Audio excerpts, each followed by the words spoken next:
You know, I was talking to my neighbor Margaret the other day. She's 73, still sharp as a tack, and she was telling me about this amazing trip she was planning to visit her grandkids in Colorado. But then she paused, got this worried look on her face, and said something that really stuck with me. I wonder if I'm too old to be traveling like this anymore. Maybe you've had that same thought. Maybe you've been dreaming about that cruise to Alaska, or visiting those national parks you've always wanted to see, or finally taking that trip to Europe you and your spouse talked about for years. But then something holds you back. A little voice that whispers, what if something goes wrong? What if I can't handle it anymore? I want to have an honest conversation with you today about something that matters deeply to folks over 70 who still have that travel bug. Because here's the truth, travel after 70 can be absolutely wonderful, life-changing even, but it can also be risky if you don't know what to watch out for. I'm not trying to scare you, I'm trying to prepare you. Because the difference between a dream vacation and a dangerous situation often comes down to knowing what risks are real and which ones you can actually do something about. Let me start with something that might surprise you. The biggest travel risk for folks our age isn't what most people think. It's not getting lost in a foreign country or dealing with language barriers. It's not even the obvious stuff like heart attacks or strokes, though we'll talk about those too. The number one risk is actually something much more subtle and much more preventable. It's what doctors call Cascade Events. Picture this. You're on a wonderful trip, maybe exploring the gardens at Butchart Gardens in Victoria or walking through the French Quarter in New Orleans. You're having a great time, but you're also doing more walking than usual. Your feet start hurting, so you favor one leg. That throws off your balance just a little. You stumble. Not even a real fall, just a stumble, but it tweaks your back. Now you're walking even more carefully, maybe hunched over a bit. Your neck starts to ache from the new posture. You get a headache. You don't sleep well that night because of the discomfort. The next day you're tired and a little dizzy from the poor sleep. And that's when the real fall happens. See how one small thing led to another, and another, until what started as sore feet ended up in a hospital emergency room 3 states away from home. That's a cascade event, and it's incredibly common among active seniors who travel. But here's what I want you to remember. This isn't inevitable. It's not just part of getting older. With the right knowledge and preparation, you can travel safely and confidently well into your 70s, 80s, and beyond. Take my friend Robert. He's 78, travels all over the country in his RV with his wife Betty. They've been to 47 states in the last 5 years. Robert had a mild heart attack 3 years ago, but he didn't let that stop him from traveling. He just got smarter about how he does it. He learned what signs to watch for, how to prepare for different climates and altitudes, and most importantly, how to recognize when his body is trying to tell him something before it becomes a serious problem. That's what we're going to talk about today. Not the fear-mongering stuff you see in some articles, but the real practical wisdom that can keep you safe while you're out there living your best life. Because let's be honest, staying home isn't always safer. I know folks who are more at risk sitting in their recliners every day than others who are out hiking trails and exploring new cities. The key is knowing your own body, understanding the specific risks that come with travel after 70, and having a plan that lets you enjoy yourself without putting yourself in danger. You've earned the right to see the world, to visit family, to take that dream trip you've been putting off. You've worked hard, you've raised your family, you've contributed to your community. Now it's your time. But you want to do it smart, so whether you're planning a cross-country road trip to see the grandkids, a cruise through the Caribbean, or just a weekend getaway to that bed and breakfast you've been eyeing, there are things you need to know. Things that could mean the difference between coming home with wonderful memories and coming home in a medical transport. The good news? Most of these risks are completely manageable once you know what they are. It's not about being paranoid or limiting yourself. It's about being prepared, being aware, and being smart about how you approach travel at this stage of your life. And trust me, once you know what to watch out for, you'll actually feel more confident about traveling, not less. Because knowledge is power, and preparation is peace of mind. Now, I mentioned Cascade Events, and I want to dig deeper into that because it's probably the most important thing we'll discuss today. But first, let me tell you about something that happened to my cousin Jim last year. Jim is 74, plays golf twice a week, still does his own yard work. He's in great shape for his age. He and his wife decided to take a trip to Santa Fe, something they'd been wanting to do for years. Beautiful place, wonderful art galleries, great food. They had a fantastic time for the first 3 days. But Jim made a mistake that a lot of us make. He forgot that Santa Fe sits at 700 to 200 feet above sea level. Now, Jim lives in Houston, practically at sea level. He didn't think about how that altitude change might affect him. Why would he? He felt fine when he got there, but by day 4, he was getting winded just walking up the steps to their hotel room. He felt dizzy when he stood up too quickly. His wife noticed he seemed confused a couple of times, not badly, just not quite as sharp as usual. Jim brushed it off. "I'm just tired from all the sightseeing," he said. That night, he got up to use the bathroom and collapsed. Mild altitude sickness had lowered his oxygen levels just enough to affect his balance and judgment. He hit his head on the bathroom counter going down. Concussion, 12 stitches, and a very expensive ambulance ride to the hospital. The thing is, Jim's story isn't unusual. After 70, our bodies don't adjust to changes the way they used to. Altitude, climate changes, different time zones, even changes in humidity can throw us off in ways we don't expect. Here's another thing most people don't realize. Medication timing becomes critical when you travel. Mary, a lovely woman from my church, learned this the hard way on a cruise. She takes blood pressure medication, has for 20 years. At home, she takes it every morning with breakfast at 7 a.m. Works perfectly. But on the cruise, she was having so much fun that her schedule got all mixed up. Some days she'd sleep until 9. Other days she'd be up at 5 for a shore excursion.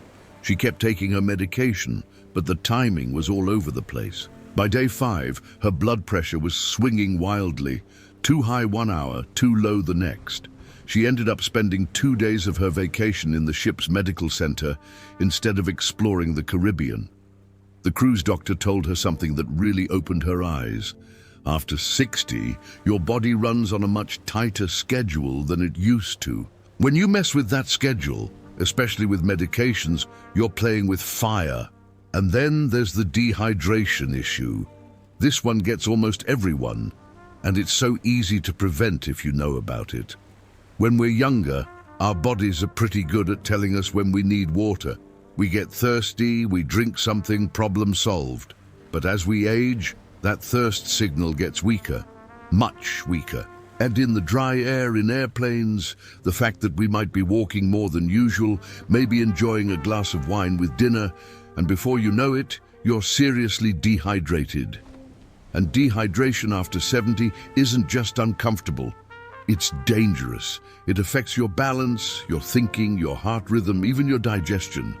I learned this one myself the hard way during a trip to Arizona.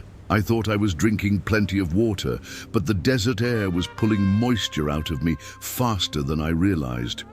By the 3rd day, I was so dizzy I could barely stand up. The hotel doctor took one look at me and said, "When did you last have to use the bathroom?" I realized it had been hours. That's when I knew I was in trouble. But here's what really worries me, and what I want you to think about carefully. Blood clots. We hear about them sometimes, usually in connection with long flights. But the truth is, anytime you're sitting for long periods, whether it's in a car, on a bus, or on a plane, you're at risk. And that risk goes up significantly after 70. Your circulation isn't what it used to be. Your blood moves a little slower, especially in your legs. Sit still for a few hours, maybe in a cramped airline seat or in the passenger seat of a car during a long road trip, and blood can start to pool in your legs. Sometimes it clots. If that clot breaks loose and travels to your lungs, you're looking at a life-threatening emergency. The scary part? You might not even feel it happening until it's too late. Some people get leg pain or swelling, but many don't notice anything until they suddenly can't breathe. Now, I don't want to frighten you away from traveling. These risks are manageable, but you have to know they exist, and you have to take them seriously. The 70-year-old body is not the same as the 50-year-old body, no matter how good you feel or how active you are. Your heart doesn't pump quite as efficiently as it used to. Your kidneys don't filter things as quickly. Your nervous system doesn't adapt to changes as easily. Your immune system doesn't fight off germs quite as aggressively. None of this means you can't travel. It just means you need to travel smarter. The folks who travel successfully after 70 are the ones who respect these changes in their bodies and plan accordingly. They're not the ones who pretend they're still 40 and can handle anything. They're the ones who say, I know my body has changed and I'm going to work with it, not against it. So what does smart travel look like after 70? Let me paint you a picture using some real examples from folks who figured it out. Remember my friend Robert with the RV? Here's what he does differently now. Before any trip, he researches not just where he's going, but what the elevation is, what the weather patterns are like, and most importantly, where the nearest good hospitals are located. He carries a list of his medications, his doctor's contact information, and his medical history on his phone and in his wallet. But more than that, he's learned to listen to his body in a whole new way. I used to push through when I felt tired or a little off, Robert told me. Now, when my body tells me something, I pay attention. If I'm more tired than usual, we stay an extra day instead of pushing on to the next stop. If I'm feeling dizzy or short of breath, we find a place to rest, even if it means missing something we wanted to see. That's wisdom, not weakness. And it's kept Robert and Betty safe on thousands of miles of travel. Let me share what I've learned works best for staying safe while traveling after 70. First, timing matters more than you think. That medication schedule I mentioned, it's crucial. Set alarms on your phone if you have to, but keep taking your medications at the same time every day, even if you're in a different time zone. Your body doesn't care what the clock says, it cares about the rhythm it's used to. Second, hydration becomes a full-time job. I'm not exaggerating. Carry a water bottle everywhere, and I mean everywhere. Drink water before you feel thirsty. If your urine is anything darker than very pale yellow, you're not drinking enough. And here's a trick I learned from a travel nurse. For every hour you're in an airplane, drink at least 8 ounces of water. Yes, you'll need to use the bathroom more, but that's actually good. It forces you to get up and move around. Speaking of moving around, let's talk about preventing those blood clots. Every hour, whether you're in a car, on a plane, or even just sitting in a waiting area, you need to move. Flex your feet, rotate your ankles, stand up and walk around if you can. If you're driving, stop every hour and take a short walk. I don't care if it adds time to your trip. It could save your life. For flights, request an aisle seat if possible. It makes it easier to get up and move around. And consider compression socks. They're not the most fashionable things in the world, but they help keep blood flowing in your legs during long periods of sitting. Now let's talk about altitude and climate changes. If you're traveling somewhere significantly higher than where you live, plan to take it easy for the first few days. Don't schedule major activities for your first day at altitude. Let your body adjust. Drink extra water. Avoid alcohol for the first day or two and pay attention to how you're feeling. Headaches, nausea, dizziness, or unusual fatigue can all be signs that you need to slow down and let your body catch up. For climate changes, pack layers and be prepared to adjust. Your body doesn't regulate temperature as efficiently as it used to, so sudden changes from air conditioning to hot sun or from warm indoors to cold outdoors can be more challenging than you expect. Here's something else that's really important. Have a plan for emergencies. I'm not talking about being paranoid, I'm talking about being prepared. Know how to contact emergency services wherever you're going.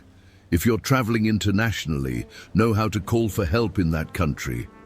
Carry a list of emergency contacts, including your regular doctor, on your phone and in your wallet. Consider getting travel insurance that covers medical emergencies, especially if you're going far from home or traveling internationally. Yes, it costs money, but it's nothing compared to what an emergency medical evacuation could cost you. And here's something I wish I'd known years ago. Trust your instincts. If something doesn't feel right, if you feel off in some way you can't quite describe, don't ignore it. Find a place to rest, call someone, or even seek medical attention. I've heard too many stories of people who had a nagging feeling that something wasn't right, but pushed through anyway, only to end up in serious trouble. Your body has gotten you this far in life. It's earned the right to be listened to. But here's what I really want you to remember. None of this is meant to keep you home. It's meant to keep you safe while you're out there living your life. You've worked hard, you've earned the right to see the world, to visit family, to have adventures. The goal isn't to eliminate all risk. That's impossible anyway. The goal is to manage risk so you can enjoy your travels with confidence. I know folks in their 80s who are still taking cruises, visiting grandchildren across the country, even traveling internationally. The difference between them and the folks who've had to give up traveling isn't age, it's preparation and wisdom. So make those travel plans, book that trip you've been dreaming about. Visit those places on your bucket list, but do it smart. Plan ahead, listen to your body, be prepared for the unexpected, and don't be afraid to adjust your plans if you need to. Your best adventures might still be ahead of you, but they'll be best when they're safe adventures, when you come home with wonderful memories instead of medical bills, when you're already planning your next trip instead of recovering from the last one. The world is still out there waiting for you. Now you know how to explore it safely.